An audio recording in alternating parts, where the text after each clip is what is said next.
VEON has beaten market expectations and raised its guidance for the whole year, and we're only halfway through it. This from a mobile operator operating in some of the most dynamic markets on Earth, now scaling a digital business on top of that foundation. That digital segment comprises three key verticals: financial services, digital life, and digital enterprise. The reason for the upgrade? Digital growth of over 50% year-on-year. Welcome back to the Q Report. I'm Seb, and today we're looking at VEON's second quarter 2026. Saskia, take me through the numbers because this is pretty remarkable. Let's start with the foundation. VEON leads in most of its markets, and that telecom space is steady, high margin, and still growing. Total revenue, $1.27 billion, up 17%. Then, layered on top, digital did the heavy lifting, up 53.6%, and now almost 27% of VEON's revenue. A quarter of the business is digital. More than a quarter. A year ago, it was a fifth. Now, if we look at the reported numbers, earnings per share are down. Absolutely, but that's actually due to one-off items. On a like-for-like basis, management indicates EBITDA growth of more than 15%. And that's what underpins the raised outlook. Revenue growth guidance of 15 to 18% and EBITDA growth guidance of 9 to 12. Yeah, companies don't raise guidance halfway through the year unless they can see it coming. Let's stay on digital then.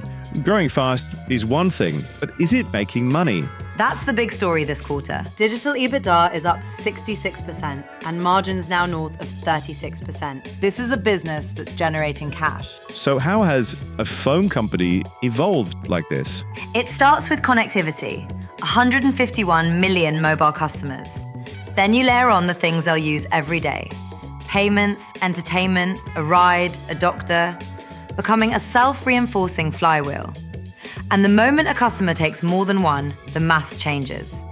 A multi-play customer is worth about 4 times a voice-only one, and half as likely to leave. 4 times the value, half the churn. And those customers are now around 60% of consumer revenue.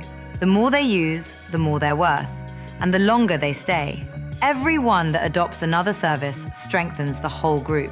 That's the self-reinforcing flywheel. And where is that showing up the hardest? In financial services, $151 million this quarter, up nearly 50%, the single biggest piece of the digital story. And no more so than in Pakistan, where JazzCash is the engine. $70 billion moved through it over the last year, around a sixth of the country's entire economy. And JazzCash is processing 224,000 loans a day. 250,000 loans a day in an emerging market. The credit decision runs off data VEON already holds.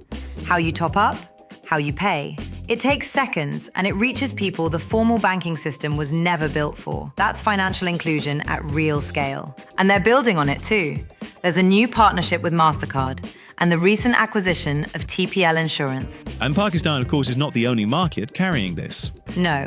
Pakistan and Ukraine are leading the way. Pakistan's revenue is up more than 25%, and its EBITDA up around 30%.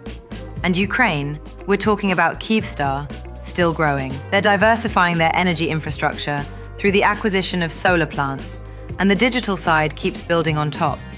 A health platform that moved over $600 million of medicine in the first half of the year. A ride app now past 40 million trips. So they're generating growth and cash across all their markets, but what are they doing with it? Free cash flow was up 47.5% in the first half to $320 million. And they're handing a good chunk back, a minimum of $100 million a year in buybacks. And every share in all future buybacks will be cancelled. That's on top of low debt and $2.2 billion in cash. Yeah, you don't buy back and cancel your own shares unless you think they're very undervalued. That's the whole message, really. This is quite a transformation from a telecoms company to a rapidly growing, highly profitable financial and digital services provider in huge, underserved markets. And it's one to watch given the upgrade to both revenue and EBITDA growth announced at the half year. This was the Q Report, VEON Q2 2026.